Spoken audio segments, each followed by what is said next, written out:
আজকে তোমাদের যে ক্লাসটি এখন নেওয়া হবে তোমরা জানো সবাই ইসলাম ও নৈতিক শিক্ষা।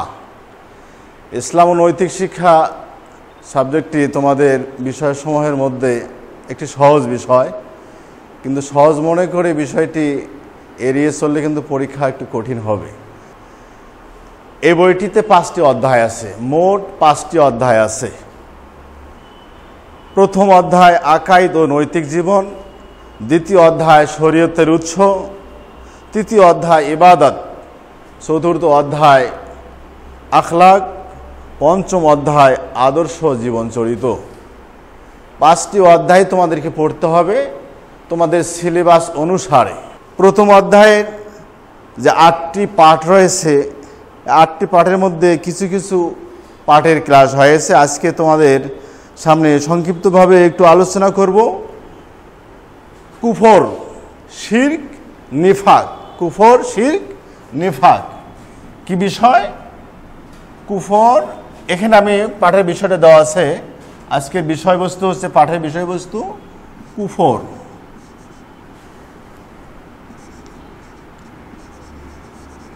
কুফর, কুফর, কুফর। তোমরা কুফর, শিরক, নিফাক এই পর্যন্ত সিলেবাস। এই 3টা পাঠ থেকে ম্যাক্সিমাম সময় অনেক সময় প্রশ্ন আসে, অনেক সময় প্রশ্ন আসে। কুফর পাঠ থেকে প্রশ্ন আসে, শিরক থেকেও প্রশ্ন আসে। এ পাঠে তোমাদের বই যদি তোমরা পড়ো তো সেখানে পাবে সর্বপ্রথম কুফরের পরিচয়। কুফরের পরিচয়, কুফর এটা আল কুফরুন, এটা আরবি শব্দ। এর মূল আরবি শব্দ হচ্ছে আল কুফরু। এ শব্দের আবিধানিক অর্থ হচ্ছে অস্বীকার করা, অবিশ্বাস করা, ঢেকে রাখা, গোপন করা, অকৃতজ্ঞতা প্রকাশ করা, অবাধ্য হওয়া ইত্যাদি। তোমাদের পরীক্ষায় এই পাঠ থেকে প্রশ্ন আসলে ক নাম্বার প্রশ্নের উত্তর হতে পারে, প্রশ্ন হতে পারে কুফর শব্দের অর্থ কী। তোমাকে তখন এই অনেকগুলো অর্থ থেকে যে কোনো একটা অর্থ লিখলেই হবে। অস্বীকার করা, অবিশ্বাস করা, যে অর্থগুলো দেওয়া আছে যে কোনো একটা অর্থ লিখলেই হবে। এর পারিভাষিক অর্থ বা ইসলামী পরিভাষায় কুফর কাকে বলা হয়? ইসলামী শরীয়তের পরিভাষায় কুফর বলা হয় আল্লাহ তাআলার মনোনীত দ্বীন, ইসলামের মৌলিক বিষয়গুলোর কোনো একটিরও প্রতি অবিশ্বাস করাকে কুফর বলা হয়। আমি আবারও বলতেছি, ইসলামী শরীয়তের পরিভাষায় কুফর বলা হয় আল্লাহ তাআলা মনোনীত দ্বীন, ইসলামের মৌলিক বিষয়গুলোর কোনো একটিরও প্রতি অবিশ্বাস করাকে কুফর বলা হয়। কাফির, আর কাফির কাকে বলে আমরা জানি। আমরা অনেকেই কাফির বলে অনেক সময় সম্বোধন করি, বা কাফির এক শ্রেণীর একটি গোষ্ঠী আমাদের সমাজে আছে। তো কাফির কাকে বলে?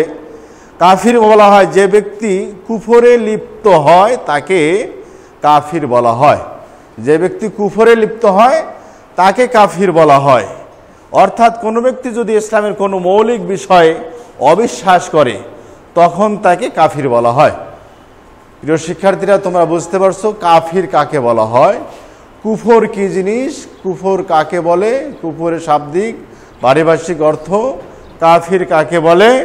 কাফির কাকে বলে? যে ব্যক্তি কুফরে লিপ্ত হয় তাকে কাফির বলা হয়। অর্থাৎ যে ব্যক্তি আল্লাহ তাআলা মনোনীত দ্বীন ইসলামের মৌলিক বিষয়গুলোর যে কোনো একটিকে যদি অস্বীকার করে, অবিশ্বাস করে, ওই ব্যক্তিকে কাফির বলা হয়।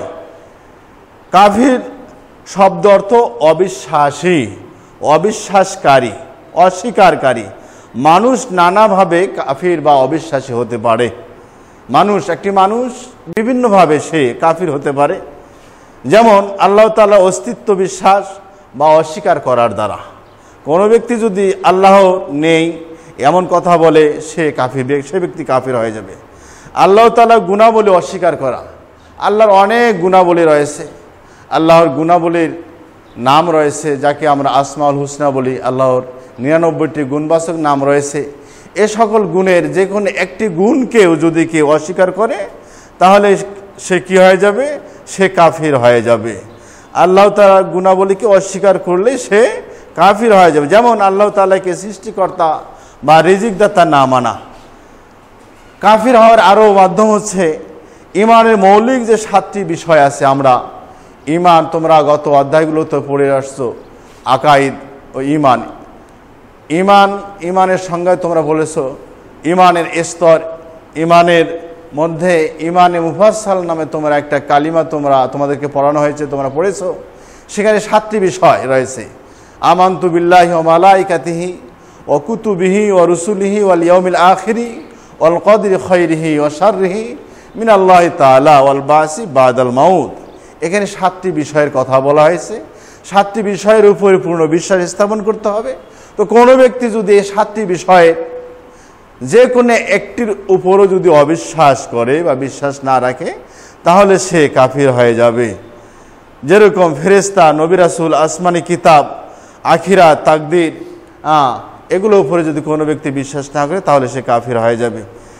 ইসলামের মৌলিক ইবাদতগুলোকে অস্বীকার করলেও কাফির হয়ে যায়। ইসলামের যে মৌলিক ইবাদতগুলো রয়েছে, যেরকম নামাজ, রোজা, হজ, যাকাত, এই বিষয়গুলোর মধ্যে থেকে কোনো একটাকে যদি কোনো ব্যক্তি অস্বীকার করে, নামাজকে যদি অস্বীকার করে, রোজাকে কোনো ব্যক্তি যদি অস্বীকার করে, হজকে যদি অস্বীকার করে, যাকাতকে যদি অস্বীকার করে, তাহলে সে ব্যক্তি কাফির হয়ে যাবে। অনুরূপভাবে কোনো ব্যক্তি যদি কোরআনে ঘোষিত, ইসলামে বর্ণিত যে হালাল হারাম রয়েছে, আল্লাহ তাআলা আমাদের জন্য যেগুলো হালাল করেছেন, যেগুলো হারাম করেছেন, হালালকে যদি কোনো ব্যক্তি হারাম মনে করে আর হারামকেও যদি কোনো ব্যক্তি হালাল মনে করে, তাহলে ওই ব্যক্তিও কি হয়ে যাবে? কাফির হয়ে যাবে। সম্মানিত প্রিয় শিক্ষার্থী, এভাবে কাফির হওয়ার অনেক বিষয় আছে, অনেকগুলো বিষয় রয়েছে যে বিষয়গুলোর মাধ্যমে মানুষ কাফির হয়। আমাদের সে বিষয়ে ধারণা থাকতে হবে। তো কাফির একজন ব্যক্তি যখন সে কুফরি করে কাফির হয়ে যায়, তার পরিণতি কি? কুফরের পরিণতি ও কুফল, এ পাঠের মধ্যে অত্যন্ত গুরুত্বপূর্ণ একটি অংশ, কুফরের পরিণতি ও কুফল। একজন মানুষ কাফের হলে তার ক্ষতিগুলো কি কি, তার কুফল কি? মানব জীবনে কুফরের পরিণতি অত্যন্ত ভয়াবহ। একটি মানব জীবনের কুফরের পরিণতি অত্যন্ত ভয়াবহ। কুফরের ফলে সে দুনিয়াতেই নয়, বরং আখিরাতেও মানুষকে শোচনীয় পরিণতি বরণ করতে হবে। এবং কতিপয় কুফলের কথা, পরিণামের কথা তোমাদের বইয়ের মধ্যে দেওয়া আছে, তোমরা মনোযোগ সহকারে সেগুলো দেখবে। সংক্ষেপে যদি বলা যায়, একজন মানুষ কাফির হলে তার কুফলটা কি, তার পরিণতিটা কি? কোনো ব্যক্তি যদি কাফির হয়, কুফরি কাজ করে, এই কুফরি কাজের দ্বারা সে আল্লাহর অবাধ্য হয়, অকৃতজ্ঞ হয়। কুফর মানুষের মধ্যে অবাধ্যতা ও অকৃতজ্ঞতার জন্ম দেয়। আল্লাহ তাআলা আমাদের সৃষ্টিকর্তা, তিনি আমাদের লালন পালন করেন, পৃথিবীর সকল নিয়ামত তারই দান। কাফির ব্যক্তি আল্লাহ তাআলার উপর অবিশ্বাস করে এসব নিয়ামতকে অস্বীকার করে, সে আল্লাহ তাআলার প্রতি অকৃতজ্ঞ হয়, আল্লাহ তাআলার বিধিনিষেধ অমান্য করে। ফলে সমাজে সে অবাধ্য ও অকৃতজ্ঞ হিসেবে পরিচিত হয়। কোনো ব্যক্তি যদি কাফির হয়ে যায়, তাহলে কাফিরের আরেকটা কুফল হচ্ছে সে তার দ্বারা পাপাচারিতা বৃদ্ধি পায়। কাফির ব্যক্তি আল্লাহ তাআলা, পরকাল, হাসর, মিজান, জান্নাত, জাহান্নাম ইত্যাদি অবিশ্বাস করে। মৃত্যুর পরবর্তী জীবনে মানুষকে তার কৃতকর্মে হিসাব দিতে হবে, এরূপ ধারণাও সে অস্বীকার করে। তার নিকট দুনিয়ার জীবনই প্রধান। একজন কাফির ব্যক্তি সে পরকালকে অস্বীকার করে, সে মনে করে যে দুনিয়াটাই এটা হলো মূল বিষয়, এটাই প্রধান জীবন, আর দ্বিতীয় কোনো জীবন নেই। সুতরাং দুনিয়া ধন সম্পদের ও আরাম আয়েশের লোভে সে নানা রকম অসৎ ও অশ্লীল কাজে জড়িয়ে পড়ে। চুরি, ডাকাতি, ছিনতাই, খুন, রাহাজানি, সন্ত্রাস, সুদ, ঘুষ, জুয়া ইত্যাদিতে সে অভ্যস্ত হয়ে পড়ে। ফলে সমাজে পাপাচার বৃদ্ধি পায়, বিশৃঙ্খলা বৃদ্ধি পায়, অশান্তির সৃষ্টি হয়। তাহলে আমরা বুঝতে পারলাম যে কুফরের মাধ্যমে শুধু পরকালেই ক্ষতি হয় না, এই ইহকালেও কুফলের যে পরিণাম রয়েছে, যে এর ক্ষতিকর যে দিক রয়েছে, দুনিয়াতেও অনেক এগুলো সংঘটিত হয়। কুফরের দ্বারা দুনিয়ার মধ্যে অশান্তির সৃষ্টি হয়। একটা মানুষ যখন সে কুফরি করে তার মধ্যে হতাশার সৃষ্টি হয়, অনৈতিকতার প্রসার ঘটে, তার দ্বারা যে কোনো পাপের কাজ করতে আর কোনো বাধা থাকে না। সে যেহেতু পরকালে বিশ্বাসী নয়, জবাবদাহিতায় বিশ্বাসী নয়, সে যেহেতু মনে করে না যে আমাকে পরকালে হিসাবের কাঠগড়ায় দাঁড়াইতেই হবে, আমি যে কোনো অন্যায় করলে তার শাস্তি পেতে হবে, এই বিশ্বাস যেহেতু তার মধ্যে নাই, তাই তার দ্বারা যে কোনো খারাপ কাজ সংগঠিত করতে সে দ্বিধাবোধ করে না। এভাবে কুফরের যে পরিণতি ও কুফলগুলো রয়েছে তোমরা বই দেখে আরও ভালো করে জেনে নেবে। আরেকটি বিষয়, সেটা হচ্ছে শিরক। তোমাদের আজকের এই পাঠে আজকের এই বিষয়ে কুফরের সাথে শিরক এবং নিফাক আর দুইটি বিষয় রয়েছে। এই দুইটি বিষয়ে সংক্ষিপ্ত সময় কিরকম, সংক্ষিপ্ত আলোচনা করে শেষ করা হবে। শিরক, তোমরা জানো শিরক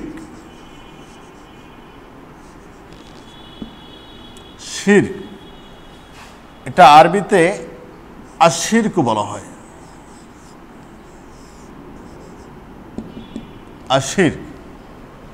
শিরক শব্দটি আলিফ লাম শিন র কাফ।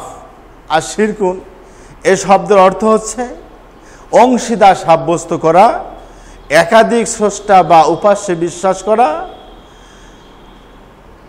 তাহলে কোনো ব্যক্তি যদি একাধিক উপাস্যে বিশ্বাস করে বা আল্লাহর জাত বা গুণ এগুলোর মধ্যে অন্য কাউকে অংশীদার সাব্যস্ত করে, তাহলে সে শিরকি কাজ করবে। আর যে ব্যক্তি শিরকি কাজ করে তাকে বলা হয় মুশরিক, তাকে মুশরিক বলা হয়। সম্মানিত প্রিয় শিক্ষার্থীরা, তোমরা এই শিরকের ব্যাপারে আলোচনার তেমন কিছু নেই। তোমাদের যে বইটা আছে, বইটার মধ্যে ভালো করে যদি তোমরা একটু দেখো, তাহলে তোমরা বুঝতে পারবে শিরকের পারিভাষিক সংজ্ঞা বা ইসলামী শরীয়তের পরিভাষায় শিরক কাকে বলে। ইসলামী শরীয়তের পরিভাষায় শিরক বলা হয় মহান আল্লাহর সাথে কোনো ব্যক্তি বা বস্তুকে শরীক করা কিংবা তার সমতুল্য মনে করাকে শিরক বলা হয়। আর যে ব্যক্তি শিরক করে তাকে বলা হয় মুশরিক। শিরক হলো তাওহীদের বিপরীত। আল্লাহ তাআলা স্বয়ং শিরকের ধারণা খণ্ডন করে বলেছেন, তোমরা সকলেই জানো, পবিত্র কালামে পাকের 30তম পারার ছোট্ট একটি সূরাতুল ইখলাস, এই সূরার মধ্যে আল্লাহ তাআলা ইরশাদ করেন, কুল হুয়াল্লাহু আহাদ, হে নবী আপনি বলুন তিনি এক, অর্থাৎ আল্লাহ এক। আল্লাহ এক এই কথাকে বিশ্বাস করা মানে হচ্ছে একত্ববাদে বিশ্বাসী হওয়া। আল্লাহ একজন এই কথাকে আমাদের সকলকে বিশ্বাস করতে হবে। এটার বিপরীত কেউ যদি বিশ্বাস রাখে যে সৃষ্টিকর্তা একাধিক রয়েছেন, আল্লাহ একাধিক রয়েছেন, উপাস্য একাধিক রয়েছে, তাহলে সে মুশরিক হয়ে যাবে।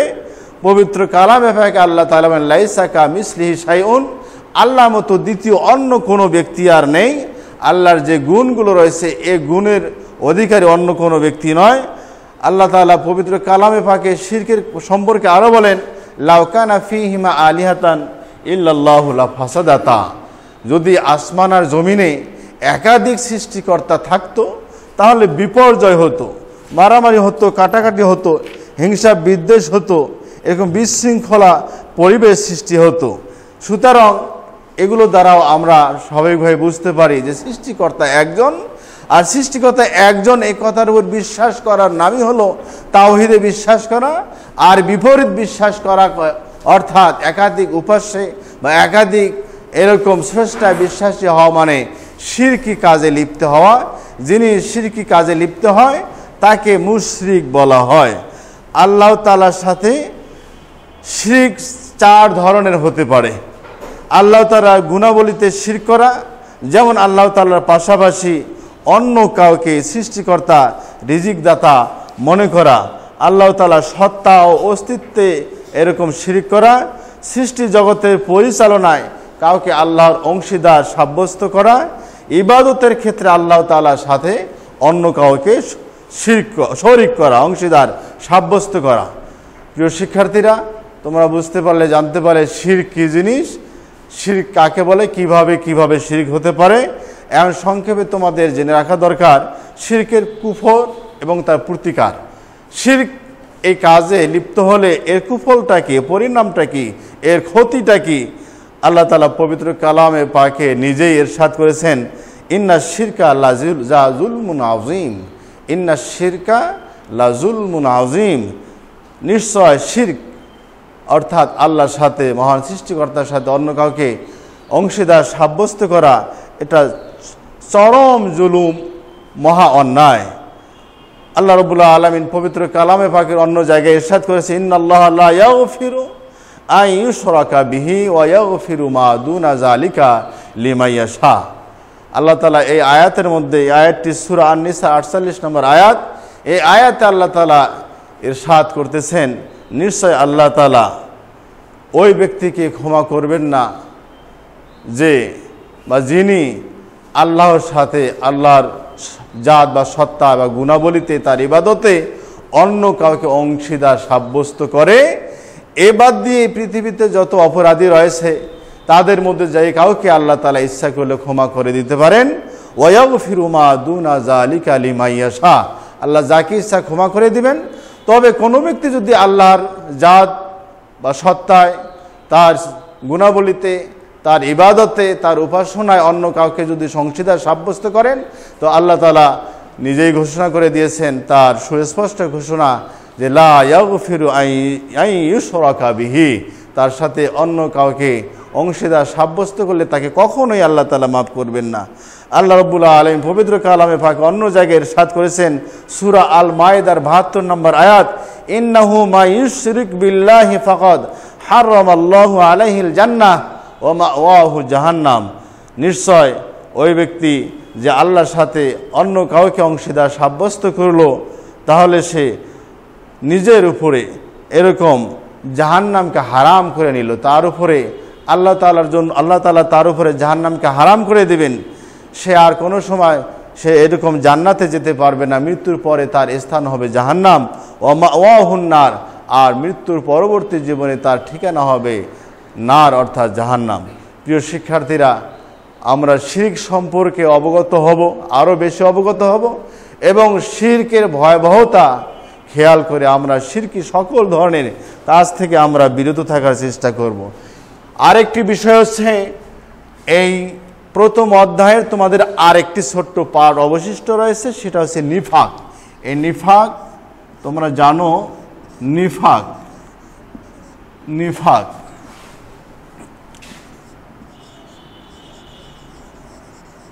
নিফাক আর নিফাক নিফাক নিফাক নিফাক কি জিনিস? নিফাক একটা আরবি শব্দ। এই নিফাক শব্দের আবেদনের অর্থ হচ্ছে ভণ্ডামি, কপটতা, দ্বিমুখী ভাব, ধোঁকাবাজি, প্রতারণা ইত্যাদি। এগুলো হচ্ছে নিফাকের অর্থ, আবিধানিক অর্থ। শাব্দিক অর্থ, এর ব্যবহারিক অর্থ হলো অন্তরে একরকম ভাব রেখে বাইরে বিপরীত অবস্থা প্রকাশ করা। তার মানে তোমার মনের মধ্যে একটা ভাব আর তুমি প্রকাশ করতেছে একটা। তুমি বস্তুত একটা মানুষকে তার সাথে শত্রুতা পোষণ করো, কিন্তু তুমি এরকম প্রকাশ্যে বা বাহ্যিকভাবে তাকে দেখাচ্ছে যে তুমি তাকে আসলে খুব ভালোবাসো। এটাকে নিফাকি বলা হয়। আর ইসলামী শরীয়তের নিফাকের যে সংজ্ঞা, সেটা হচ্ছে অন্তরে কুফর ও অবাধ্যতা গোপন রেখে, অন্তরে কুফর ও অবাধ্যতা গোপন রেখে ইসলামকে স্বীকার করার নাম হলো নিফাক। তোমার মনের মধ্যে রয়েছে নিফাকি, অর্থাৎ আল্লাহ বিরোধিতা, আল্লাহকে অস্বীকার করা, সৃষ্টিকর্তাকে অস্বীকার করা, কিন্তু লোক দেখানোর জন্য মুখে মুখে বলা যে আমি আল্লাহকে বিশ্বাস করি, আল্লাহর উপরে বিশ্বাস আমি স্থাপন করেছি, নবী রাসূলে বিশ্বাসী, ইত্যাদি পরকালে বিশ্বাসী, এগুলো মুখে বলা কিন্তু অন্তরে এর বিপরীত অবস্থান লালন করা, একেই মুনাফিকি বলা হয় ইসলামী শরীয়তের পরিভাষায়। আর যে ব্যক্তি এরূপ কাজ করে তাকে বলা হয় মুনাফিক। মুনাফিকরা অন্তরের দিক থেকে কাফির অবাধ্য, মুনাফিকরা অন্তরের দিক থেকে কাফির এবং অবাধ্য, কিন্তু বাহ্যিকভাবে তারা ইসলাম ও ঈমান স্বীকার করে এবং মুসলিমদের ন্যায় ইবাদত পালন করে। আমাদের প্রিয় নবী মুহাম্মদ রসুল সাল্লাল্লাহু আলাইহি ওয়াসাল্লাম তার যুগে অনেক মুনাফিক ছিলেন, মুনাফিকদের সর্দার ছিলেন, যারা প্রকৃতপক্ষে ঈমানদার ছিল না, আল্লাহতে বিশ্বাসী ছিলেন না, পরকালে বিশ্বাসী ছিল না, যেসব বিষয়ের উপরে বিশ্বাস স্থাপন করতে হয় সেগুলোর উপরে তাদের বিশ্বাস ছিল না, কিন্তু তারা বলতেন যে আমরা বিশ্বাসী, আমরা মুসলমান, আমরা মুমিন, আমরা তোমাদের সাথে আছি, আমরা তোমাদের রবের উপরে, সৃষ্টিকর্তার উপরে তোমাদের মতো পূর্ণ বিশ্বাস স্থাপন করি। এগুলো তারা বলতো, কিন্তু আসলে অন্তরের অবস্থা তাদের সম্পূর্ণ বিপরীত ছিল। পবিত্র কালামে পাকে আল্লাহ রাব্বুল আলামিন এই মুনাফিকদের চরিত্র প্রকাশ করে একটি সূরা নাজিল করেছেন, যে সূরার নাম হলো মুনাফিক। এই সূরার মধ্যে আল্লাহ তাআলা তাদের চরিত্রের কথা বলেছেন। তোমরা সূরা মুনাফিক যদি কোরআন শরীফ দেখে দেখে অর্থগুলো তোমরা পড়ো, তাহলে তাদের চরিত্র সম্পর্কে তোমরা কিছু জানতে পারবে। রাসূলুল্লাহ সাল্লাল্লাহু আলাইহি ওয়াসাল্লাম মুনাফিকদের কিছু চরিত্রের কথা, তাদের চিহ্ন বর্ণনা করেছেন। কিয়ামত পর্যন্ত যতদিন পৃথিবী থাকবে ততদিন এক শ্রেণী মানুষ আমাদের সমাজে মুনাফিক শ্রেণী মানুষ থেকেই যাবে। আর এই মুনাফিক মানুষকে চেনার জন্য, তাদেরকে জানার জন্য কোন ব্যক্তি মুনাফিক, আল্লাহ রাসূল সাল্লাল্লাহু আলাইহি সাল্লাম এর কিছু নিদর্শন আমাদেরকে বলে গেছেন। আল্লাহ রাসূল তার হাদিসে ইরশাদ করেছেন, আয়াতুল মুনাফিকি সালাসাতুন, ইজা হাদ্দাসা কাযাবা, ওয়া ইজা ওয়াদা আখলাফা, ওয়া ইজা উতুমিনা খানা। আল্লাহ রাসূল বলেন, আয়াতুল মুনাফিকি অর্থাৎ মুনাফিকের চিহ্ন বা নিদর্শন হচ্ছে সালাসাতুন। সালাসাতুন মানে তিনটি। তাহলে প্রিয় শিক্ষার্থীরা, তোমরা জানতে পারলে যে মুনাফিকের আলামত কয়টি, মুনাফিকের চিহ্ন কয়টি। তোমাদের সৃজনশীল প্রশ্নের প্রথম প্রশ্নটা এরকম হতে পারে, নিফাক থেকে যদি এই পাঠ থেকে কোনো সৃজনশীল প্রশ্ন আসে তাহলে সেখানে থাকবে, এক নম্বর প্রশ্ন থাকতে পারে ক নাম্বার, যেটা হাফ নাম্বারে প্রশ্ন, সেটা হচ্ছে নিফাক শব্দের অর্থ কী। 2 নম্বর মধ্যে আসতে পারে খ নাম্বারে 1 নম্বর প্রশ্ন, যেটা 1 নম্বর মানের যে প্রশ্নটা খ নাম্বার, সেটা হলো এরকম আসতে পারে যে মুনাফিকের আলামত কয়টি ও কি কি। এভাবে নিফাক থেকে অনেক সময় প্রশ্ন আসে, তাই নিফাক বিষয় পাঠটি তোমরা ভালো করে অধ্যয়ন করবে। নিফাকের কুফল ও প্রতিকার, কুফর, শিরক, এগুলোর কুফল এবং পরিণয় যে রয়েছে এবং প্রতিকার যে রয়েছে, এগুলোর অবস্থায় এই নিফাক সম্পর্কেও এর প্রতিকার, এর কুফলের কথা বর্ণিত রয়েছে। তোমাদের বিষয়গুলো একটু ভালো করে জানতে হবে, নিজের জীবনের জন্য জানতে হবে। তোমরা যেহেতু যারা ইসলাম ও নৈতিক শিক্ষা ক্লাস করতেছো, সবাই তোমরা মুসলমান, তোমাদেরকে নিরেট মুসলমান হতে হবে, খাঁটি মুসলমান হতে হবে। খাঁটি মুসলমান হতে হলে এরকম কুফরি, শিরকি এবং নিফাকি যে কার্যক্রমগুলো রয়েছে, এই যে চরিত্রের যে বৈশিষ্ট্যগুলো রয়েছে এই 3 শ্রেণীর, এগুলো থেকে বিরত থাকতে হবে। নিফাক একটি মারাত্মক পাপ। নিফাকের কুফল, নিফাক করলে, নিফাকি কাজে, মুনাফিকি কাজে জড়িত হলে কি হয় সমাজে, পরকালে কি হবে সম্পর্কে কিছু ধারণা তোমাদেরকে জানা দরকার। নিফাক একটি মারাত্মক পাপ, এটি মানুষের চরিত্র ও নৈতিকতা ধ্বংস করে দেয়। এর ফলে মানুষ মিথ্যাচারে অভ্যস্ত হয়ে পড়ে। আল্লাহ তাআলা বলেন, আল্লাহু ইয়াশহাদু ইন্নাল মুনাফিকিনা লাকাযিবুন। তোমাদের মুনাফিকের চরিত্রের যে 3টি লক্ষণের কথা বলেছিলাম, 3টে বিষয় ভালো, তোমাদের অর্থটা বলা হয়নি হাদিসটার। আয়াতুল মুনাফিকি সালাসাতুন, মুনাফিকের আলামত 3টি। 1 নম্বর হচ্ছে মিথ্যা বলা, 2 নম্বর হচ্ছে ওয়াদা ভঙ্গ করা, 3 নম্বর হচ্ছে আমানতের খেয়ানত করা। তাহলে প্রিয় শিক্ষার্থীরা, মুনাফিকের আলামত 3টি। 1 নম্বর মিথ্যা বলা, 2 নম্বর ওয়াদা ভঙ্গ করা, 3 নম্বর আমানতের খেয়ানত করা। আল্লাহ তাআলা মুনাফিক সম্পর্কে পবিত্র কোরআনে বলেছেন, আল্লাহু ইয়াশহাদু ইন্নাল মুনাফিকিনা লাকাযিবুন। তারা পবিত্র, তাদের চরিত্র সম্পর্কে আল্লাহ তাআলা পবিত্র কালামে পাকে তারা যে মৌখিক যে বর্ণনা দিতেন মুসলমানদের সামনে, এগুলোকে আল্লাহ তাআলা সমূলে মূলোৎপাটন করে তাদের মিথ্যা দাবিকে জাতির সামনে প্রকাশ করে আল্লাহ তাআলা ঘোষণা দিচ্ছেন যে আল্লাহু ইয়াশহাদু। সূরা মুনাফিকিনের মধ্যে আল্লাহ তাআলা মুনাফিক সম্পর্কে বলেন আল্লাহু ইয়াশহাদু, আল্লাহ সাক্ষী দিচ্ছেন, ইন্নাল মুনাফিকিনা লাকাযিবুন, যে মুনাফিকরা মিথ্যাবাদী, তারা যা মুখে বলতেছে তারা মিথ্যা বলতেছে। সুতরাং আমি বা তুমি, তোমার অন্তরের যে অবস্থা, এটা কিন্তু আমার সৃষ্টিকর্তা, তোমার আমার সকলের সৃষ্টিকর্তা মহান রব, মহান প্রতিপালক অন্তরের অবস্থা জানেন। আমি মনে একটা ভাব অবস্থা গোপন রাখলাম আর প্রকাশ করলাম একটা, এটা এর মাধ্যমে আমি যদি সমাজের মানুষকে ফাঁকি দেই, শিক্ষককে ফাঁকি দিতে পারি, বাবাকে ফাঁকি দিতে পারি, মাকে ফাঁকি দিতে পারি, কিন্তু সৃষ্টিকর্তাকে কিন্তু ফাঁকি দেওয়া যাবে না। যেরকম মুনাফিক সর্দার উবাই বিন সুলুল, আবদুল্লাহ বিন উবাই বিন সুলুল নামে মুনাফিক সর্দারের কথা এসেছেন। তিনি আমাদের নবী, প্রিয় নবী মুহাম্মদ রাসূল সাল্লাল্লাহু আলাইহি সাল্লামের সাথে একসাথেই নামাজ পড়তেন, কিন্তু যখন আলাদা হয়ে যেতেন তার ক্ষতি করার জন্য সবসময় চেষ্টা করতেন। যত অপকৌশল ছিল সব অপকৌশল সে নিজের থেকে বাস্তবায়ন করতেন তার চালা চামুন্ডাদের মাধ্যমে। আল্লাহ রাসূল সামনাসামনি কিছুই বলতে পারতেন না, যেহেতু রাসূল গায়েব জানেন না, তার মানুষের অন্তরের অবস্থা জানে না। আল্লাহ তো মানুষের অন্তরের অবস্থা জানেন।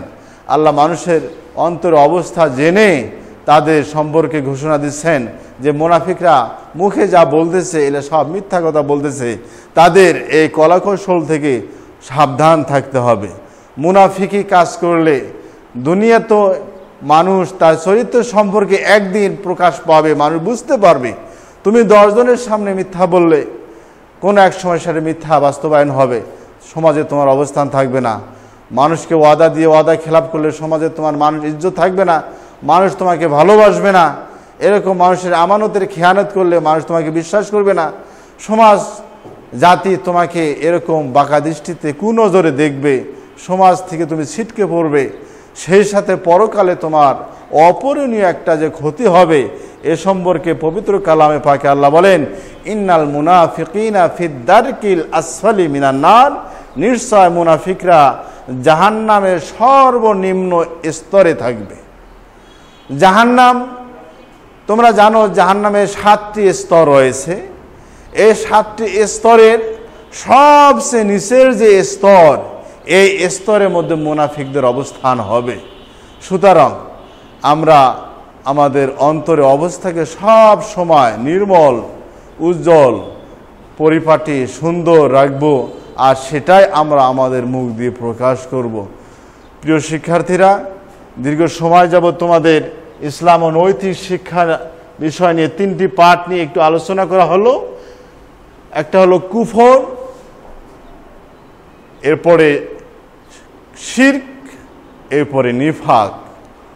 6, 7, 8 প্রথম অধ্যায়ের পাঠ 6, পাঠ 7, পাঠ 8 এই 3টি বিষয় নিয়ে আলোচনা করো। তোমরা মনোযোগ দিয়ে তোমাদের বইগুলো পড়বে এবং প্রতিটা লাইন অক্ষরে অক্ষরে ভালো করে, যেগুলো মুখস্থ করার মতো আন্ডারলাইন করবে, আর এগুলো খুব ভালো করে যদি পড়তে পারো, আশা করা যায় এভাবে পড়লে অবশ্যই তোমরা GPA 5 ইসলাম ও নৈতিক শিক্ষার থেকে তোমরা অবশ্যই পাবে। এই আশাবাদ ব্যক্ত করে এই করোনা ভাইরাস থেকে আল্লাহ তাআলা আমাদের সকলকে মুক্তি যেন দান করেন, এই আশা নিয়ে আজকের ক্লাস এখানে শেষ করা হলো। আল্লাহ হাফেজ। আল্লাহ আমাদের সকলের সুস্থতা দান করুন।